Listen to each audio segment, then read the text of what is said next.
Et le bonsoir, alors aujourd'hui on va parler de l'Uber 11, donc du nouveau monde qui va sortir avec Sunrise, l'extension Sunrise, donc la nouvelle mise à jour, puisqu'en fait simplement donc on va parler donc globalement de ce que ça fait, de comment fonctionne le biome, je vais pas aller trop en détail parce qu'il y a d'autres vidéos qui vont expliquer, mais voilà, concrètement vous pouvez voir l'Atlas est complètement remplacé, il n'y a plus grand chose sur les côtés, et tous les mondes profonds, voilà, Uber 10, Uber 9 et tout sont remplacés en fait par un simple bouton qui permet donc de changer de difficulté. Ça marche à partir de l'Uber 3 pour l'eau, vous pouvez descendre. Uber 3, Uber 4, Uber 5, voilà, vous pouvez choisir la difficulté.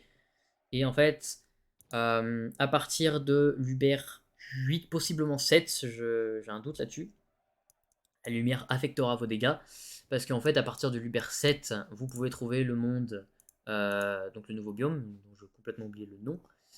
Mais concrètement, voilà, en gros, ce nouveau biome est un biome 2 en un, on va dire, parce qu'il a deux biomes à peu près, mais voilà, concrètement, il peut démarrer à partir de l'Uber 1, mais il est rare jusqu'en Uber 7 où il devient vraiment commun. Et à partir donc de l'Uber 7, voilà, vous pouvez voir, on peut changer, voilà, on peut changer simplement la difficulté. Et à savoir que donc on peut faire pareil pour Géode, on peut aller en Uber 11 pour Géode, et on n'a pas de nouveau Léviathan. Comment ça marche? C'est un Léviathan random qui va apparaître, c'est un Léviathan au pif dans les 3 Léviathans qu'il y a, donc Omaros Uber 8, Timor Uber 9, et non pas, oui si, Ifera en Uber 10. Et un de ces 3 Léviathans va spawn en Uber 11. Pour l'instant on peut pas les attaquer parce qu'ils demandent à peu près 12 000 de lumière, de ce qu'on sait. Et il y aura des loots donc du Léviathan correspondant. Donc, voilà. Ensuite, pour ce qui est de ce biome-là en particulier, ce biome est complètement nouveau, mais il est fait pour être plus dur que les autres biomes, vous allez vous en rendre compte très, très rapidement. Il est fait un peu comme le monde de ruines radieuses Vanilla, c'est-à-dire qu'il est plus dur que tous les autres biomes à la base. Bon, là, c'est 250 rangs de pouvoir, c'est équivalent Uber 1. Si vous allez en forêt d'effet à 250 de rangs de pouvoir, vous allez vous rendre compte que la forêt d'effet est très simple au final. Bon, peut-être un peu dur parce que voilà, c'est un petit peu juste au niveau de rang de pouvoir. Mais si après vous partez côté ruine radieuse, vous allez voir que 250 de rang de pouvoir c'est vraiment très juste. Parce qu'en fait, à la base, les ruines radieuses c'était un monde plutôt in-game.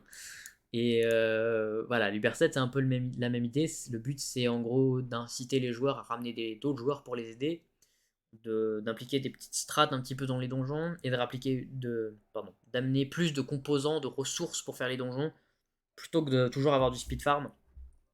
Le but c'est de ramener un petit peu l'effet MMORPG, l'aspect MMORPG plutôt que. Enfin, l'aspect MMO du MMORPG, donc c'est-à-dire massivement multijoueur.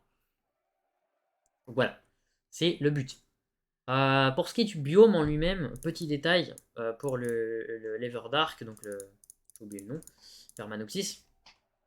L'Uber 8 va vous tomber des gemmes radieuses et des gemmes stellaires. Ok. Et l'Uber 9 va vous tomber des gemmes stellaires et des gemmes cristallines. Je parle vraiment de gemmes de classe. Pour les clés d'étoiles de façonneur, ça ne changera rien, ce sera toujours la même chose. Voilà. Ensuite, donc ce nouveau biome, il est très simple. Il est compliqué, mais il est très simple. C'est-à-dire qu'il y a plein de nouveaux mobs différents. Voilà, j'ai expliqué la table, j'ai une vidéo qui explique la table de craft, je vous conseille d'aller la regarder. Parce qu'elle va expliquer un petit peu toutes les ressources, comment on les a, et voilà. Mais en dehors de ça, c'est aussi la vidéo qui explique le Solarion. Hein. En dehors de ça, donc, vous pouvez le voir, ce biome, c'est un peu comme les ruines radieuses. On est en hauteur, sauf que dans le bas, il n'y a pas le vide, il y a une vallée cendrée un peu avec d'autres donjons.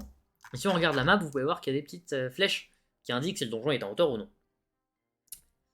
Donc c'est extrêmement bien foutu.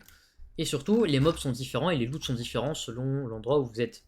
Donc là, il y a des mobs radieux, il y a des loots particuliers spécifiques à ce biome-là. Mais si on descend, bah, on n'aura pas du tout les mêmes mobs, on n'aura pas du tout les mêmes quêtes, on n'aura pas du tout la même chose.